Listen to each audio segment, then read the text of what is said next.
예수께서 성전에 들어가사 성전 안에서 매매하는 모든 사람들을 내쫓으시며 돈 바꾸는 사람들의 상과 비둘기 파는 사람들의 의자를 둘러 엎으시고 그들에게 이르시되 기록된 바 내 집은 기도하는 집이라 일컬음을 받으리라 하였거늘 너희는 강도의 소굴을 만드는도다 하시니라. 맹인과 저는 자들이 성전에서 예수께 나옴에 고쳐주시니 대제사장들과 서기관들이 예수께서 하시는 이상한 일과 또 성전에서 소리질러 호산나 다윗의 자손이여 하는 어린이들을 보고 노하여 예수께 말하되 그들이 하는 말을 듣느냐. 예수께서 이르시되 그렇다. 어린 아기와 젖먹이들의 입에서 나오는 찬미를 온전하게 하셨나이다 함을 너희가 읽어본 일이 없느냐 하시고 그들을 떠나 성 밖으로 베다니에 가서 거기서 유하시니라. 이른 아침에 성으로 들어오실 때에 시장하신지라. 길가에서 한 무화과 나무를 보시고 그리로 가사 잎사귀밖에 아무것도 찾지 못하시고 나무에게 이르시되 이제부터 영원토록 내가 열매를 맺지 못하리라 하시니 무화과 나무가 곧 마른지라. 제자들이 보고 이상히 여겨 이르되 무화과 나무가 어찌하여 곧 말랐나이까. 예수께서 대답하여 이르시되 내가 진실로 너희에게 이르노니 만일 너희가 믿음이 있고 의심하지 아니하면 이 무화과 나무에게 된 이런 일만 할 뿐 아니라 이 산더러 들려 바다에 던져지라 하여도 될 것이요 너희가 기도할 때에 무엇이든지 믿고 구하는 것은 다 받으리라 하시니라. 여러분, 마태복음 21장부터는 우리 예수님께서 공생애 이 땅에 오셔서 3년 반 공생애를 사셨는데 그 공생애의 마지막 일주일의 기록이에요. 21장 우리가 지난 시간부터 봤죠? 종료주일에 성전에 올라가는 그 사건부터 시작해서 그 일주일간 예수님이 하셨던 행적을 중심으로 기록하고 있어요. 대부분의 복음서들이 그래서 앞에 기록되어 있는 많은 이야기들보다 사실은 예수님께서 마지막 일주일 십자가에 달리기 전까지 그리고 십자가에 달리실 때 부활하실 때 하셨을 때 그 사건에 더 많이 비중을 두고 있다라는 얘기죠. 그래서 여러분 우리 지난주에는 앞에서 말씀 잠깐 드린 것처럼 예수님께서 이제 십자가를 지시기 전에 마지막 주일 우리는 그것을 종료주일이라고 하잖아요. 왜 종료주일이라 그래요? 종려나무 가지를 흔들기도 하고 바닥에 깔기도 했거든요. 그래서 우리가 그냥 그것을 상징적으로 종료주일 이렇게 얘기하는데 마지막으로 나귀 타고 성전에 올라가셨던 그 행적을 우리가 살펴보았던 거고 오늘 우리가 읽었던 본문의 말씀은 그 다음날 월요일과 화요일에 걸쳐서 있었던 사건에 관한 기록들입니다. 엄밀히 말하면 오늘 우리가 본문을 읽었던 마태복음 21장 12절부터 22절까지는 두 가지 사건이 기록되어 있어요. 근데 제가 이것을 같이 붙여서 오늘 여러분들과 말씀을 나누려고 하는데 우리 주님께서 성전에 올라가셨다가 다시 내려오셔서 베다니에서 하루 주무셔요. 그러면 무슨 요일이 돼요? 월요일이 되겠죠. 월요일 날 다시 일어나셔서 성전으로 올라가십니다. 올라가셨더니 성전이 글쎄 난장판이 되어 있는 거예요. 예배하는 하나님의 성전이 난장판이 되어 있어요. 그 난장판이 되어 있던 성전을 청결하게 하셨던 사건이 월요일 날 있었던 사건이고 그 다음 날 화요일 날 아침에는 이제 예수님께서 시장하셔서 무화과를 좀 딸까 하고 따먹을까 하고 가보셨더니 열매가 하나도 없는 거예요. 그 나무를 저주하십니다. 그랬더니 그 나무가 말라버려요. 바짝 말라버려요. 그 두 가지 이야기를 오늘 같이 여러분과 나누려고 합니다. 여러분 내용은 다 다르잖아요. 성전을 깨끗이 하신 사건, 무화과 나무를 저주하셔서 마른 사건 전혀 다르지만 주제는 일맥상통해요. 주제는 같다는 얘기예요. 그래서 제가 이 두 가지 말씀을 여러분 오늘 같이 함께 살펴보려고 하는데 오늘도 성령께서 우리 각자의 마음 가운데 주시는 그 세미한 음성을 잘 듣는 시간 되시길 축복합니다. 아멘. 우리가 지금 계속해서 마태복음을 쭉 순서대로 살펴보고 있는데 마태복음만 봐서는 마치 성전 청결 사건이 종료주일에 나귀 타고 성전에 올라가셔서 한 것처럼 보여요. 왜? 내려오셨다는 얘기가 생략되어 있거든요. 그런데 마가복음 11장에 보면 예수님께서 종료주일에 성전에 올라가셨던 주님이 저녁에 다시 내려오셔요. 내려오셨다가 베다니에서 다시 주무셔요. 하루. 그리고 난 다음에 이제 월요일 아침에 다시금 성전으로 올라가시거든요. 아침 일찍. 그래서 그렇게 올라갔던 성전에서 예수님이 보셨더니 예수님 눈에 비친 이 성전의 모습이요, 아까 말씀드린 것처럼 난장판, 너무 실망하셨어요. 예수님이. 글쎄, 이방인의 뜰, 성전 안에는 여인들의 뜰이 있고 이방인의 뜰이 있고 그러거든요. 그런 것들이 왜 있느냐? 이 사람들은 예배당 안에 들어갈 수 없는 사람들, 할례 받지 않은 이방인들은 예배당 안에 못 들어가거든요. 그러니까 그 사람들은 예배당, 여러분 대형 교회 가보면, 예? 사이즈가 큰 교회들 가보면, 예? 예배당 일찍 온 사람들은 예배당 안에서 예배드리지만 늦게 온 사람들은 예배당에 못 들어오잖아요. 그런 분들을 위해서 바깥에 막 스크린 해놔요. TV 화면 해놔. 복도에서 예배드리고 안 되는 사람들은 교육관에서 예배드리고 막 이러거든요. 마치 그런 것처럼 이방인들은 예루살렘 성전 안에 들어올 수가 없어요. 예루살렘 성전 안은 남자들, 유대인 남자들, 또 이방인들 중에서도 할례 받은 사람들, 개종했다는 표시로 남자들은 난 지 8일 만에 아이들 전부 할례하잖아요. 그런데 이방인들은 할례를 안 받았던 사람들이거든요. 그런데 예수님 믿고 나서 나도 이제 예수 믿는 사람 됐습니다, 예수님 그리스도인으로 살겠습니다 라고 결단하는 사람들 중에 할례를 행한 사람들이 있어요. 그런 사람들은 예배당 안에 들어올 수 있는 자격이 주어져요. 그러니까 여러분, 유대인 남자거나 할례를 개종해서 할례 받은 이방인 남자를 빼면 나머지 사람들은 못 들어오는 사람들이에요. 아무리 신앙생활을 30년 50년 해도 예배당에는 못 들어와요, 그 사람들은. 그래서 그 사람들을 위한 공간이 있어요. 여인들이 모여서 예배할 수 있는 여인들의 뜰이 있고, 이방인들을 위한 이방인들의 뜰이 따로 있거든요. 그런데 여러분, 그 이방인들의 뜰에서 지금 뭘 하고 있었느냐? 예수님 와봤더니 세상에 사람들이 물건을 팔고 있는데, 뒤에서 이제 설명하겠지만 비둘기도 팔고 있고 뭐 양도 팔고 이러고 있다고요. 재물들을. 그리고 또 돈을 바꿔주는 환전상들이 막 난리 법석을 벌여요. 성전이 그야말로 돛대기 시장이 되어 있는 거예요. 돛대기 시장. 그래서 예수님께서 그 매매하는 자들을 다 쫓아버리시고 그들의 상과 의자를 들러 엎으시는 그런 장면이 오늘 읽었던 마태복음 12장 21절부터 12절부터 13절까지인데 우리 같이 읽겠습니다. 여러분, 저기 보면 여러분의 오른쪽에 성전이 보이죠? 예루살렘 성전. 저 옆으로 쭉 가보면 베다니라고 하는, 여러분 베다니는 누가 살고 있어요? 나사로, 마리아, 마르다. 베다니 살아요. 워낙 가까웠어요, 예수님. 예수님 그래서 예루살렘에 오셨는데 묵을 곳이 없으면 늘 그 집에 가서 주무셨거든요. 베다니, 저기서 예수님이 마지막 일주일을 보내실 때도 저기서 며칠을 유숙하시고 또 가시잖아요. 예루살렘 올라갔다가 내려와서 거기서 하루 주무시고 다시 올라가시고. 그 바로 위에는 벳바게라고 있죠. 예수님께서 우리 지난 시간에 살펴본 것처럼 한 번 더 멍에를 매지 않았던 나귀의 새끼를 끌고 오게 하셔서 예수님이 그 나귀의 새끼를 타고 예루살렘으로 올라가셨던 그 벳바게가 있어요. 예수님이 베다니로 오셨다가 벳바게를 통과해서 예루살렘 다시 올라가시고, 그랬다 저녁이면 다시 내려오셨다가 또 올라가시고, 이렇게 하셨다는 거예요. 자, 그래서 오늘 우리가 같이 살펴볼 12절 13절 말씀을 같이 읽겠습니다. 시작. 예수께서 성전에 들어가사 성전 안에서 매매하는 모든 사람들을 내쫓으시며 돈 바꾸는 사람들의 상과 비둘기 파는 사람들의 의자를 둘러 엎으시고 그들에게 이르시되 기록하는 바 내 집은 기도하는 집이라 일컬음을 받으리라 하였거늘 너희는 강도의 소굴을 만드는도다 하시니라. 아멘.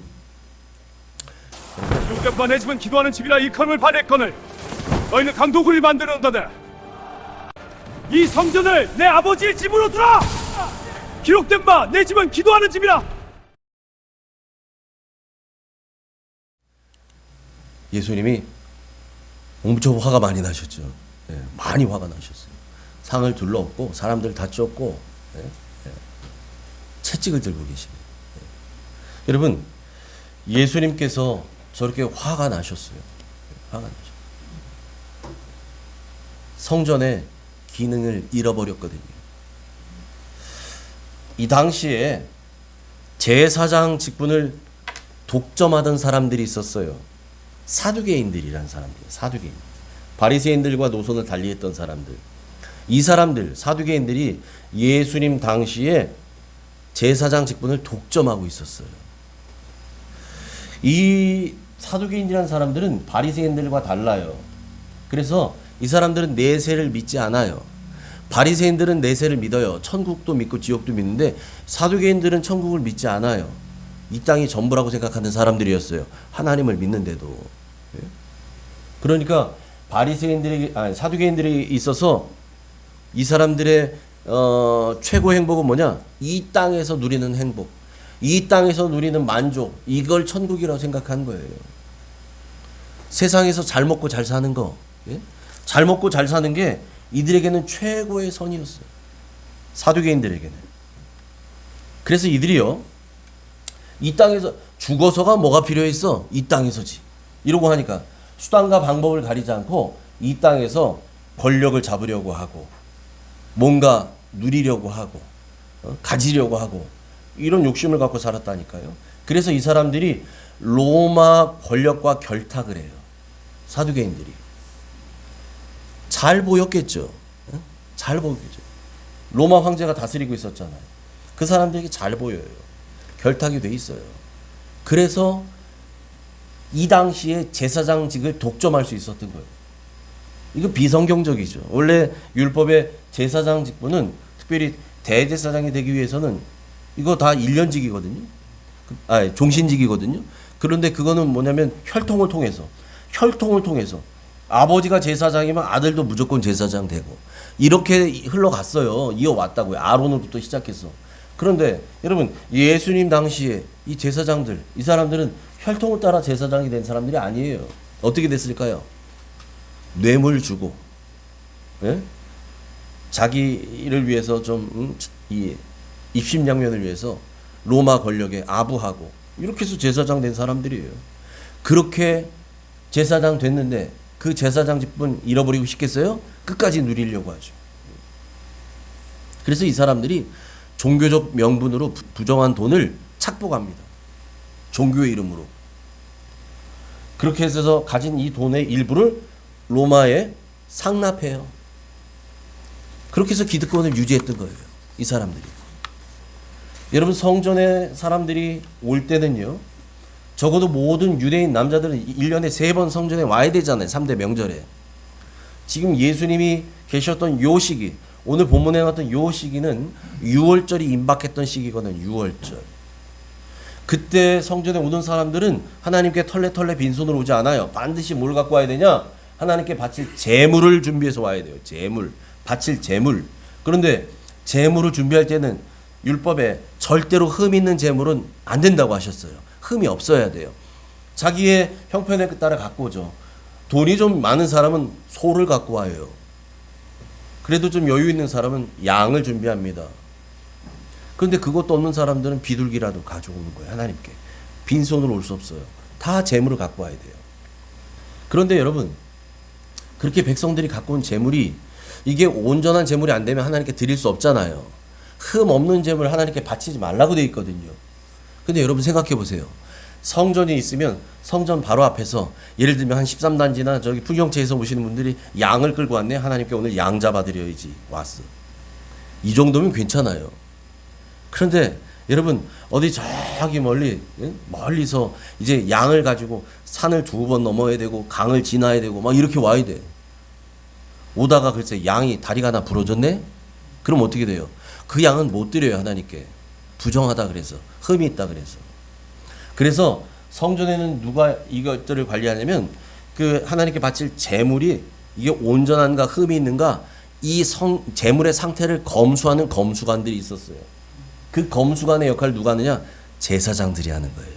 사두개인 제사장들이. 그러니까 여러분 생각해 보세요. 사두개인 제사장들이 이걸 검수해요. 그래서 온전하면 합격? 그럼 제물 바칠 수 있어. 근데 불합격? 이러면 어떻게 돼요? 이 제물로는 하나님께 드릴 수 없어요. 그럼 다른 제물을 준비해야 되는데? 그럼 집에 또 갔다 와요? 그것도 어렵잖아요. 그러니까 어떻게 해요? 성전에서 제물을 사야 돼요. 그래서 성전 안에 제물을 파는 사람들이 있었던 거예요. 비둘기를 비롯해서. 이 장사꾼들이 있었다는 거죠. 그런데 여러분 성전에서 제물을 살 때는 반드시 성전 안에서 통용되는 화폐로만 사야 돼요. 예를 들면 밖에서 쓰이는 돈 가지고는 성전 안에서 거래할 수가 없어요. 그런 돈을 성전 세겔이라고 합니다. 성전 세겔. 예? 성전에서만 사용되던 돈 세겔. 이거는 훨씬 더 금의 순도가 높았다 그래요. 그러니까 여러분 밖에서 사용되는 돈 지갑에 잔뜩 가져온 거 이거 어떻게 해야 되겠어요? 양 한 마리 살려면 바꿔야죠. 돈 바꿔야지. 그래야만 양을 살 수 있으니까 재물을. 그래서 이 성전 안에 환전하는 환전상들이 있었던 거예요. 뿐만 아니라 모든 유대 남자들은요 성전에 오게 되면 반드시 의무적으로 성전세를 내야 됐어요. 성전세. 예? 이거는 인두세죠. 사람 머리 숫자대로 내는 거예요. 그래서 성인 남자는 무조건 반세겔씩 성전세겔로 반세겔씩 성전세를 내야만 됐어요. 마찬가지 그 돈도 성전세겔로만 내야 돼요. 하나님께. 예. 내가 들고 왔던 돈 갖고 안 돼요. 그래서 이 성전 안에서 돈 바꾸는 사람들이 있었던 거예요. 돈 바꿔주는 사람. 밖에서 물건 살 때 썼던 돈들 다 내놓으시오. 성전세겔로 바꿔줘. 여러분 그러다 보니까 무슨 일이 생겼을까요? 물건 파는 이 장사꾼들, 예? 이 사람들 쉬운 말로 대목이에요. 대목. 부르는 게 값이야. 예. 양 한 마리가 뭐 시세고 뭐고 없어. 그냥 여기가 정해진 값이 이건데 뭐 내야지 뭐. 예? 비둘기 밖에서는 예를 들면 뭐 10,000원이면 샀는데 안 돼. 여기는 50,000원이요. 그럼 사야지 뭐. 폭리를 취해요. 환전해 주는 사람도 마찬가지죠. 여러분 어디 해외 여행 가실 때 여러분 환전하잖아요. 예? 공항에서도 바꾸고 은행에서도 바꾸잖아요. 뭐 달러로도 바꾸고 뭐 다른 나라 돈으로 바꾸잖아요. 그거 할 때 뭐를 봐요? 그 시세가 있잖아. 시세. 예? 지금 돈을 팔 때는 얼마, 살 때는 얼마 이런 것들 가면 은행에 막 써져 있잖아요. 그거 가지고 1달러가 얼마다 뭐 이런 것들 얘기하잖아요. 방송에도 나오잖아요. 그건 공정하게 하기 위해서 그렇게 하잖아요. 그래서 여러분 환전하려고 그러면 야 은행에서 바꾸는 것보다 어디서 가는 게 바꾸는 게 싸다. 그럼 사람들이 거기에서 바꾸기도 하는데 여러분 이 당시에 이 예배당 안에 그것도 이방인의 뜰에서 환전해 준 사람들은 그 시세표 이런 거 없어요. 자기들이 정한 기준이 답이야 그냥. 그러니까 예를 들면 밖에서 쓰는 돈 가지고 10만 원을 바꾸려고 그래. 이 돈 가지고 성전 세겔로 바꿨더니 예를 들면 5만 원밖에 안 줘. 그래도 할 말 없는 거예요. 법이 그렇다는데 지금 시세가 그렇다는데 그걸 어떻게 할 거예요? 그렇게 하는 거예요. 그러니 여러분 얼마나 많은 폭리를 취했겠어요. 그 안에 장사하는 사람들, 돈 바꾸는 사람들이. 그런데 여러분 생각해 보세요. 그 성전 안에 뭘 파는 사람들이 있었어요? 비둘기 파는 사람들. 아까 제가 말씀드렸죠. 비둘기는 어떤 사람들이 하나님께 바치는 제물이에요? 가난한 사람들. 양도 바칠 수 없는 사람들, 돈 없는 사람들. 그러니까 그 당시에 가장 싼 제물이 비둘기였거든요. 이 비둘기라도 사서 하나님께 그걸로 바쳐야 돼요. 그걸 잡아야 돼요. 거기에 비둘기가 피 흘리고 그걸로 내 죄 사함을 받아야 되고 그러니까 비둘기라도 사야 되는데 여러분 그 비둘기를 파는 자들이 있었다는 말은 그 돈 없는 가난한 백성들에게도 바가지를 씌우는 이 장사꾼들의 파렴치한 그런 이 짓들을 하고 있었다는 거예요. 이 안에서 장사꾼들이 뿐만 아니라 앞서 제가 말씀드린 것처럼 돈 바꾸는 사람들 이 환전상들은 환전 수수료를 엄청 묻히고 시세 차익도 뭐 자기들이 부르는 게 값이야. 그렇게 해서 그냥 폭리를 막 취하는 거예요. 그렇게 폭리를 취하면서 장사하는 장사꾼들, 돈 바꿔주는 환전상들, 이거 아무나 할 수 있을까요? 그 자리 들어가려면 어렵지요. 어떤 사람들이 그 자리에 들어갈까요? 그러니까 여러분 생각해 보세요. 그거 모든 결정은 성전 안에서 누가 결정해요? 제사장들이 결정하잖아요. 제사장들이 결정권 있잖아요. 판권 주고 사는 거 이거 제사장들 다 할 수 있어요. 박씨 이제 그만하시오. 나가시오. 더 이상 못 하는 거예요. 그래서 제사장하고 친분 있는 사람들 예를 들면 내 친구인데 아니면 우리 동생이 장사 좀 하겠다는데 이런 사람 쓰는 거죠. 여러분 그런 검은 커넥션이 성전 안에서 일어나고 있었던 거예요. 그렇게 번 돈의 일부를 이 장사꾼들 돈 바꿔주는 사람들 폭리를 막 취했잖아요. 이 돈 자기만 먹으면 안 되죠. 이 사람들 어떻게 할까요? 제사장들에게 바칩니다. 여러분 그런 거 있잖아요. 요즘도 백화점에 입점해서 장사하시는 분들 얘기 들어보면 백화점에서 물건 팔고 뭐 음식 팔고 어쩌고저쩌고 한 거에 매출의 몇 퍼센트는 백화점에다 줘야 된다는 거. 예? 매출을 근거로. 그런 것들을 약속을 하고 백화점에 들어간대요. 예? 그런 것처럼 이 성전 들어갈 때도 마찬가지죠. 여기서 장사할 때도 매출의 몇 프로를 제사장에게 준다. 뭐 이런 약정을 하는 거죠. 그렇게 해서 그 돈을 제사장들이 받아서 착복을 해요. 근데 다 먹느냐? 그렇지 않죠. 일부는 아까 제가 말씀드린 것처럼 로마 정부의 고위 관료들에게 바치는 상납금으로 또 드려요. 예. 이래야 제사장들 자기 자리도 안전하게 보존될 거 아니에요. 그래야 계속 누릴 거 아니에요. 이렇게 떵떵거리면서. 그래서 이것 때문에 예수님께서 이 성전에서 매매하는 모든 자들을 내쫓으신 거예요. 그리고 환전하는 장사꾼, 이 돈 바꿔주는 환전사들의 상을 뒤집어 엎으시고 비둘기 팔던 자들의 의자를 들러 엎으셨다라는 거예요. 그리고 말씀하시잖아요. 그리고 말씀하셨잖아요. 뭐라고 말씀하셔요? 내 집은 기도하는 집이라 일컬음을 받으려 할거늘 너희는 강도의 소굴을 만들었다다. 강도의 소굴. 이거 칼만 안 들었지 다 강도 같은 거죠. 가난한 사람들 그 돈 없는데 그 없는 돈을 말이에요. 탈탈 털게 만들어요. 폭리를 취해서. 강도의 소굴이에요. 이것 때문에 예배 온 사람들, 여러분 이방인들 중에서도 아직 할례는 안 받았지만 하나님께 예배하고 싶어서 온 사람들이 있을 거 아니에요. 그 사람들 예배할 자리도 없어요. 거기가 장사터가 돼버렸으니까. 시장이 돼버렸잖아요. 여러분 그래서 말씀합니다. 성전은 어떤 집이어야 된다고요? 기도하는 집이어야 된다는 거예요. 기도하는 집. 뿐만 아니라 성전은 치료하는 집이 되어야 됩니다. 치료하는 집. 그것이 이 성전의 목적이고 용도입니다. 기도하는 집, 치료하는 집. 이게 성전이 존재하는 목적이고 존재 이유라고요. 그런데 그 성전을 강도의 소굴로 바꿔버렸어요. 그래서 예수님이 성전의 본연의 역할, 잃어버렸던 본연의 역할을 이제 다시 회복시켜 주시는데 14절과 15절이에요. 같이 읽습니다. 시작. 맹인과 저는 자들이 성전에서 예수께 나옴에 고쳐주시니 대제사장들과 서기관들이 예수께서 하시는 이상한 일과 또 성전에서 소리질러 호산나 다윗의 자손이여 하는 어린이들을 보고 노하여. 예. 오늘 보니까 14절에 성전에 누가 있어요? 맹인이 있고 다리 저는 자들이 있어요. 여러분 저 사람들은요 이스라엘 공동체에서 밀려난 사람들을 상징하는 거예요. 저 사람들은 건강한 자들로부터 소외당한 쫓겨난 자들이에요.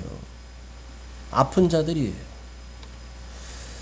예수님께서 앞에서 말씀하셨을 때 지극히 작은 자라고 표현했던 그런 사람들이에요. 그런 사람들. 아무도 주목하지 않아요. 저 사람들에게. 오히려 귀찮아하죠. 걸리적거린다고 생각하죠. 그런데 여러분 그런 사람들이 지금 주님과 함께 있어요. 또 15절 보니까 어린 아이들이 있는데 어린 아이들이 예수님을 찬양해요. 호산나 다윗의 자손이요. 그런 아이들. 여러분 성경에 어린 아이들은 오늘날 우리가 생각하는 개념과는 달라요. 어린 아이들은 존재감이 없는 사람들이에요. 사람의 숫자도 안 넣잖아요. 그런 존재들이라고요. 그러니까 여러분 그처럼 앞을 못 보는 사람들, 다리를 저는 사람들, 또 아이들, 존재감도 없고 소외당하고 쫓겨나고 밀려난 사람들, 함께 할 수도 없는 사람들, 공동체로부터 그런 사람들이 지금 예수님과 함께 있다는 거예요. 성전에서. 그리고 그들이 예수님의 치유를 경험합니다. 예수께 나오면 예수님이 어떻게 하셨다는 거예요? 고쳐주셨다는 거예요. 그들을. 주님은 저들의 구원자가 되어주셨고 저들의 치료자가 되어주셨고 아이들의 찬양을 기쁘게 받아주셨다는 겁니다. 여러분 그것이 바로 성전에 원래 갖고 있었던 본연의 목적이고 역할이고 존재의 이유라는 거예요. 저 사람들이 올 수 있는 곳, 저 사람들이 회복을 경험하는 것, 저 사람들이 구원을 경험해야 되는 곳, 그곳이 바로 성전이라는 거예요. 그래서 여러분, 사무엘상 22장 2절에 나오는 것처럼 환난 당한 자, 빚진 자, 마음이 원통한 자들, 이런 자들이 와서 하늘의 위로와 회복을 경험하고 하나님의 구원을 맛보는 곳, 성전인 우리 교회는 그런 곳이 되어야 할 줄 믿습니다. 아멘. 그게 하나님께서 이 땅에 성전을 있게 한 하나님의 뜻이에요. 그런데 그런 성전이 어떻게 돼요? 강도의 소굴로 바뀌어버린 거예요. 이젠 더 이상 회복이 불가능한 상태로 돼버렸어요. 그래서 예수님께서 사실은 오늘 말씀을 통해서 무엇을 우리에게 보여주시는가? 예수님 당신 자신이 친히 성전, 새로운 성전이 되어주신다는 것을 우리에게 보여주십니다. 성경에 예수님은 어떤 분이라고 말해요? 교회의 머리라고 말해요. 교회의 머리가 되신 예수님. 교회의 머리가 되신 그 예수님이 우리 모두를 교회의 지체로 부르셨어요. 몸을 이루는 지체, 팔다리. 우리를 그렇게 부르셨다고요. 그래서 우리를 성전으로 빚어가십니다. 그래서 예수님이 오신 이후로는요, 더 이상 이 성전의 개념이 공간에 갇혀있는, 건물에 갇혀있는 공간의 개념으로 말씀하지 않아요, 성경이. 더 이상. 그러니까 여러분 보세요. 성전이 그래서 예수님 위에 무너진 뒤에 더 이상 하나님께서 성전을 회복시키지 않아요. 건물을 다시 복구하지 않으셔요. 성경은 우리에게 말합니다. 성령님을 모시고 사는 우리가 성전이고, 여러분이 성전이고, 성전이 우리 안에 거하시잖아요. 우리가 성전이라고요. 그리고 그런 우리의 믿음의 공동체가 교회라고 말씀하십니다. 고린도전서 6장 19절 20절 같이 읽습니다. 시작. 너희 몸은 너희가 하나님께로부터 받은 바 너희 가운데 계신 성령의 전인 줄을 알지 못하느냐? 너희는 너희 자신의 것이 아니라 값으로 산 것이 되었으니 그런즉 너희 몸으로 하나님께 영광을 돌리라. 아멘. 아멘. 뭐라고 얘기합니까? 너희 몸은, 우리의 몸은 하나님께로 받은 바. 여러분, 우리 몸 다 하나님께 받은 거잖아요. 내 것이 아니라니까요. 근데 우리 몸이 뭐라고요? 성령님이 거하시는 성령의 전, 성전이란 얘기예요. 우리의 몸이, 우리의 몸과 마음이, 우리 안에 성령님이 거하셔요. 그래서 성령의 전이라고 말씀하셔요. 성전이라고 말씀하셔요. 그래서 우리의 몸은 내 것이 아니래요. 내 것이라고 생각했잖아요. 내 몸뚱이니까. 근데 내 게 아니라고 말씀하셔요. 그래서 여러분, 내 몸이라고 내 맘대로 함부로 하면 안 된다는 거예요. 내 몸 내 맘대로 함부로 한다. 안 된다는 거예요. 왜? 내 것이 아니잖아요. 너희 것이 아니라고 했잖아요. 그러면 안 된다는 거예요. 우리 안에 누가 거하신다고요? 성령님이 거하셔요. 내 안에 성령님이 계셔요. 그래서 성령이 계시는 성령의 전, 성전이라고 말씀하셔요. 그러니까 여러분, 우리의 몸 이거 함부로 하면 안 되고 어떻게 해야 되겠습니까? 성령님이 계신데 잘 관리해야죠. 잘 사용해야 됩니다. 내 몸도 잘 써야 돼요. 잘 사용해야죠. 그래서 뭐라고 말합니까? 20절에 말하잖아요. 그런즉 너희 몸으로 하나님께 영광을 돌리라. 여러분, 우리 몸은요, 하나님의 영광을 돌리는 데 사용해야 될 줄 믿습니다. 내 쾌락을 위해 사용하는 게 아니고 내 기쁨을 위해 쓰는 게 아니라 하나님의 영광을 위해서 사용하라는 거예요. 왜? 값으로 산 것이 되었다는 거예요. 우리 주님이 십자가에서 생명값으로 우리의 모두를 사셨습니다. 아멘이십니까? 그래서 여러분, 이거 내 거 아니라는 거예요. 내 몸 같지만 내 거 아니래요. 이미 사셨어요, 주님이. 내 몸도 나도 난 주님의 것이라고 하잖아요. 그게 너희 것이 아니라고 말합니다. 우리 모두 우리 몸을, 우리 자신을, 나의 모든 것을 하나님의 영광을 위해서만 사용하시길 축복합니다. 아멘. 그런데 강도의 소굴로 변한 성전은요. 성전이 강도의 소굴로 변했잖아요. 그 변한 성전은 뭘 상징하는가? 그 당시에 타락한 종교, 타락한 이스라엘을 상징해요. 종교의 형식은 남아 있어요. 형식은 남아 있죠. 제사장도 있고 다 있어요. 레위인도 다 있어요. 그런데 속이 썩어버렸어요. 껍데기는 그냥 있는 것 같아요. 근데 진짜 속은 다 썩어버렸어요. 부정부패의 원산지가 돼버렸어요. 이 속이. 그 성전이라고 하는 곳이. 그래서 예수님께서 가지만 무성하고 열매 없는 무화과 나무로 그 성전을 비유하십니다. 오늘 본문 18절 19절 같이 읽습니다. 시작. 이른 아침에 성으로 들어오실 때에 시장하신지라 길가에서 한 무화과 나무를 보시고 그리로 가사 잎사귀 밖에 아무것도 찾지 못하시고 나무에게 이르시되 이제부터 영원토록 네가 열매를 맺지 못하리라 하시니 무화과 나무가 곧 마른지라. 아멘. 이것도 영상이 있거든요. 한번 보죠.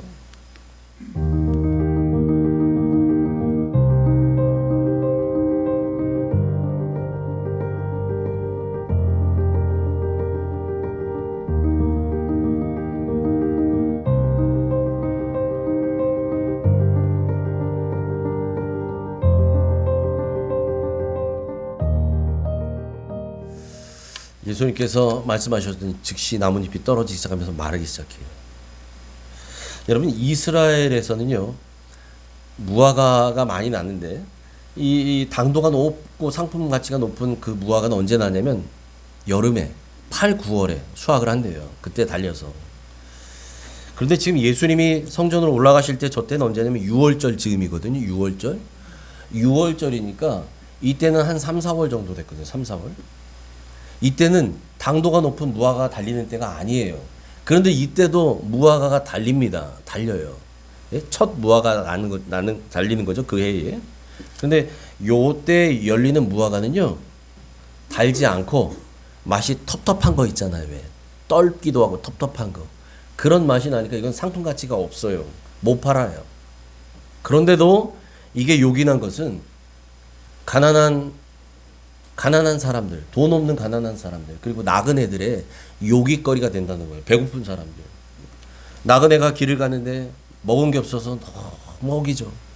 근데 나무에 그 텁텁하고 떨떠름한 무화과라도 있으면 그거라도 먹고 이 고픈 배를 줄인 배를 채우고 그렇게 갈 수 있도록 그렇게 해서 사람들이 이것을 가난한 사람들이 먹던 그런 용도로 이 열매를 사용했다는 거예요.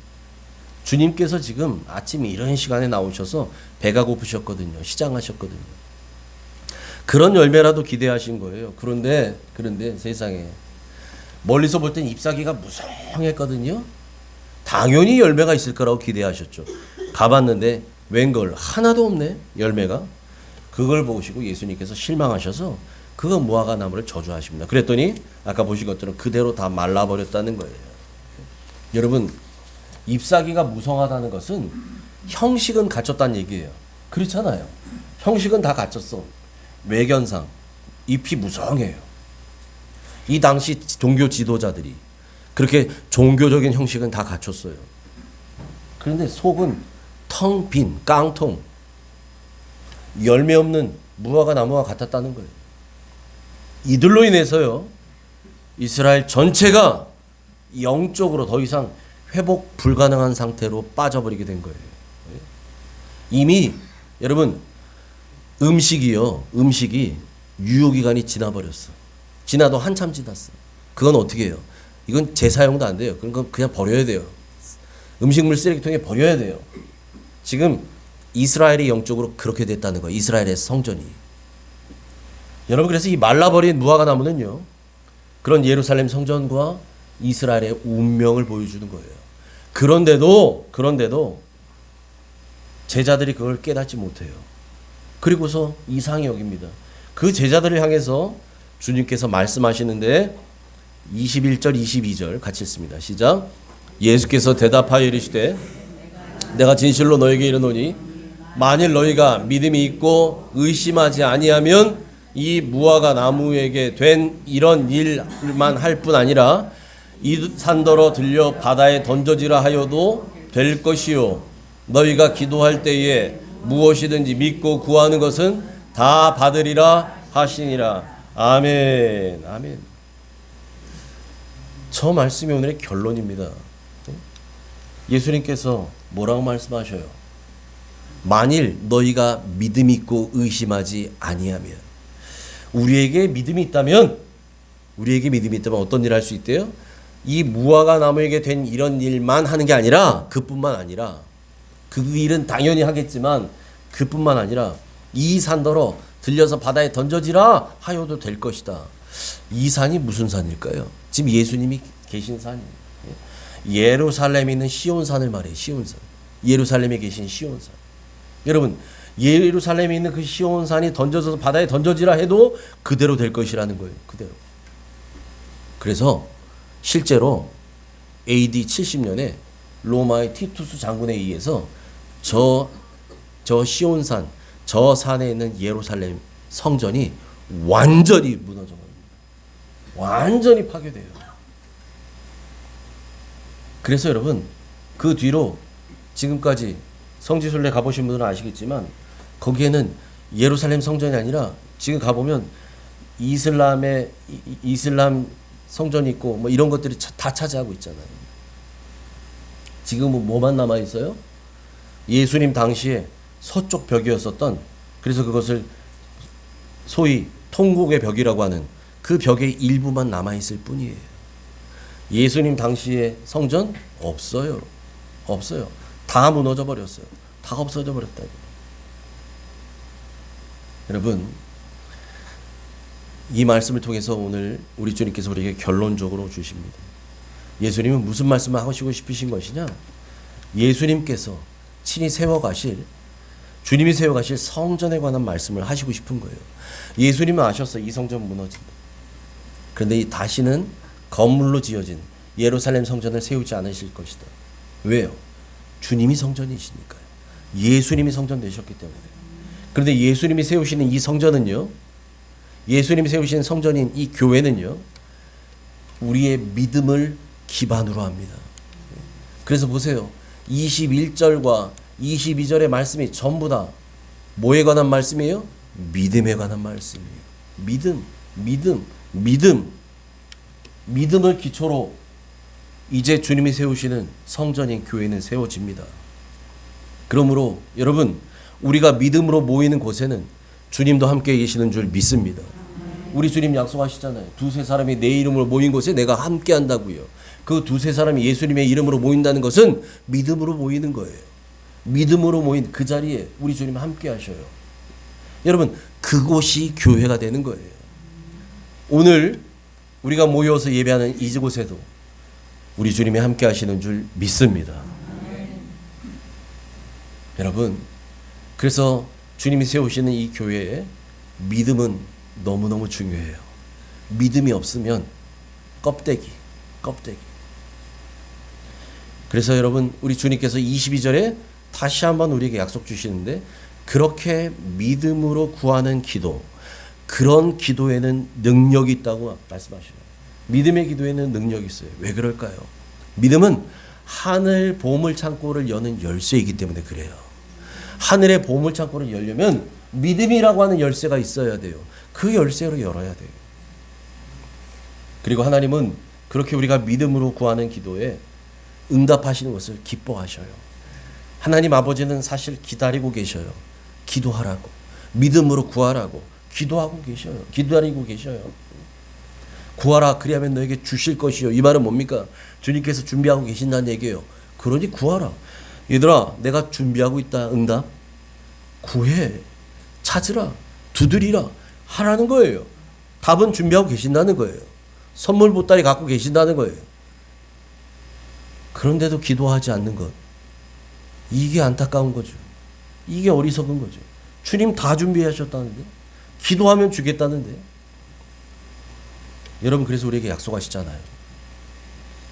뭐라고 약속합니까? 너희가 기도할 때에, 같이 읽습니다. 시작. 너희가 기도할 때에 무엇이든지 믿고 구하는 것은 다 받으리라 하시니라. 아멘. 무엇이든지 믿고 구하는 것은, 믿음으로 구하는 것은, 주님의 뜻대로 구하는 것은 다 받으리라. 바라기는 우리 모든 옥정의 가족들은 가지만 무성한 형식만 갖추고 있는 그런 나무가 아니라 삶의 열매가 있는 나무 되시기를 축복합니다. 아멘. 주님께서 세워나가실 성전답게 우리 모두가 성전으로 세워져 가는 거예요. 성령이 거하시는 전 성전답게 믿음으로 사시기를 소망합니다. 그래서 여러분의 믿음은 성장하는 믿음이 돼서 주님께서 행하시는 그 믿음의 역사를 경험하는 행복한 인생 되시기를 주님의 이름으로 축원합니다. 아멘. 하나님 감사합니다.